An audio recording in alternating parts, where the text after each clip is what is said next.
امام کعبہ کی آمد شاید حمید صاحب کے گھر کتنی خوش قسمت بڑی ہے کہ امام کعبہ شاید حمید صاحب کے گھر آ رہے ہیں.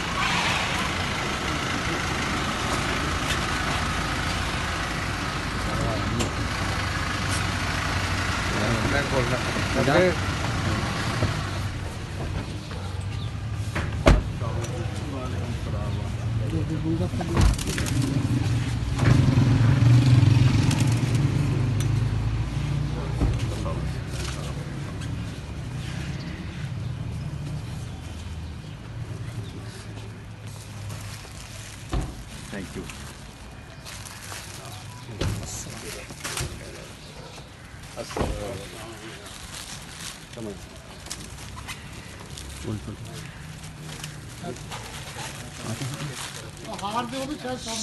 بھائی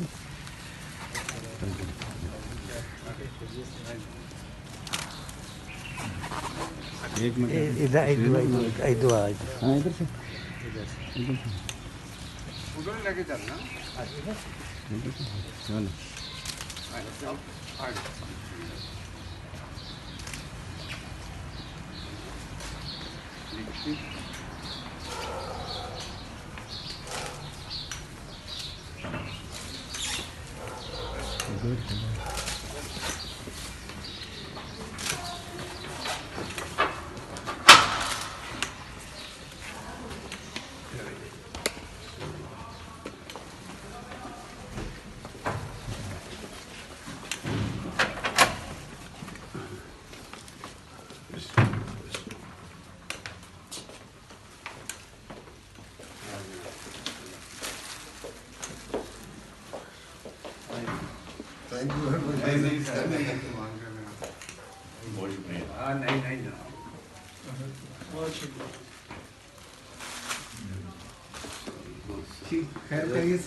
اس وقت ہوتی ہے جب وہ اب جو سارا دن کھاتا پیتا ہے اس کو افطاری کے ٹائم کوئی لطف حاصل نہیں ہوتا، لیکن جو روزہ رکھتا ہے تو آپ نے فرمایا اس کو روزے کھولنے کے ٹائم ایک خوشی محسوس ہوتی ہے.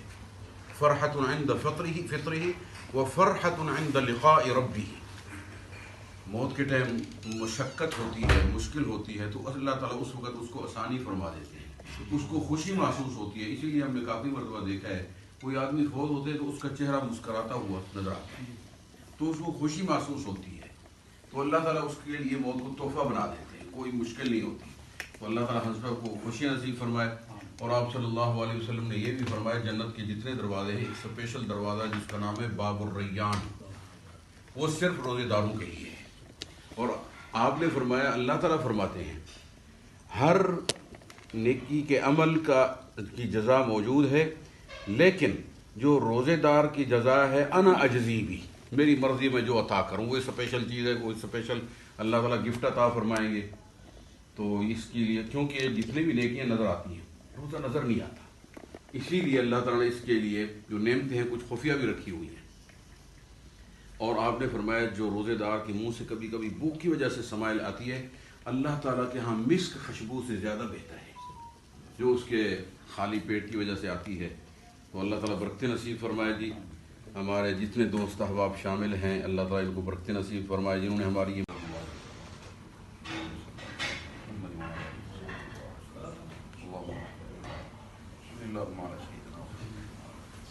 شہید صاحب کے لیے اللہ پاک عمر دراز عطا فرمائے، تندرستی سے اس گھر میں بھی برکتیں ہم سب کی زندگیوں میں برکتیں سب کو برکات، ہم سب کو سچی توبہ کی توفیق عطا سب کو توبہ نصیب فرمائے، نئی زندگی عطا فرمائے، روحانیت عطا فرمائے، خوشیاں نصیب فرمائے، پریشانیوں سے امتحان میں نہ ڈالے، کرم نوازی فرمائے. سب کو مکہ مدینہ کی دوبارہ زیارت اور ہمیں خاتمہ ایمان پر بھی نصیب فرمائے.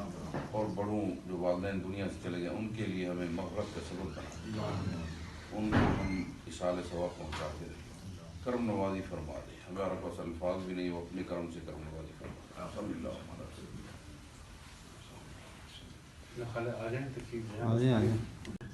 جن کی بھی بخشش کا ذریعہ بن جائے اور میری بھی بخشش کا ذریعہ بن جائے. ابھی پچھلے دنوں میں ایک ڈاکٹرز کانفرنس میں تقریر کر رہا تھا تو میں نے بات کرتے ہوئے ایک جملہ کہا، وہ چائے میں جب اکٹھے ہوئے تو مور دین 80% عورتوں اور مردوں کے ہاتھ میں کاغذ کا، کسی کے ہاتھ میں ڈائری تھی.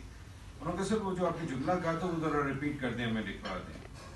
اچھا میرے لیے بھی سرپرائز تھا کہ میں نے ایسا کیا کہہ دیا.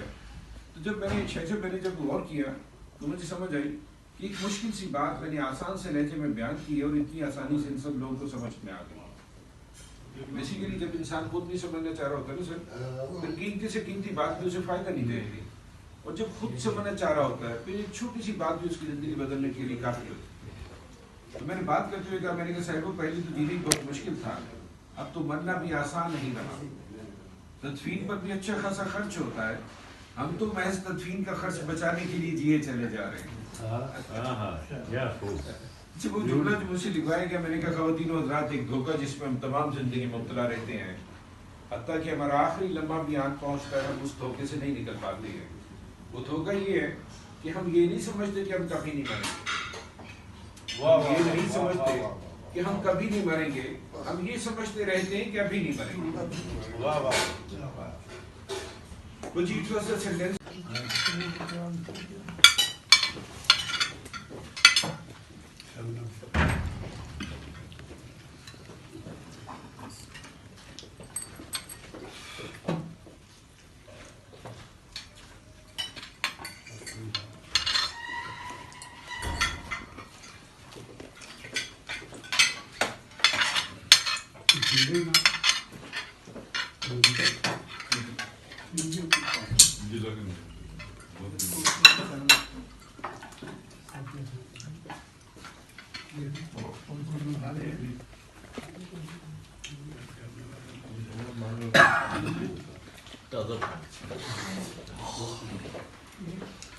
آپ بیٹھے نا، آپ کو کھانا دو، بیٹھے نا.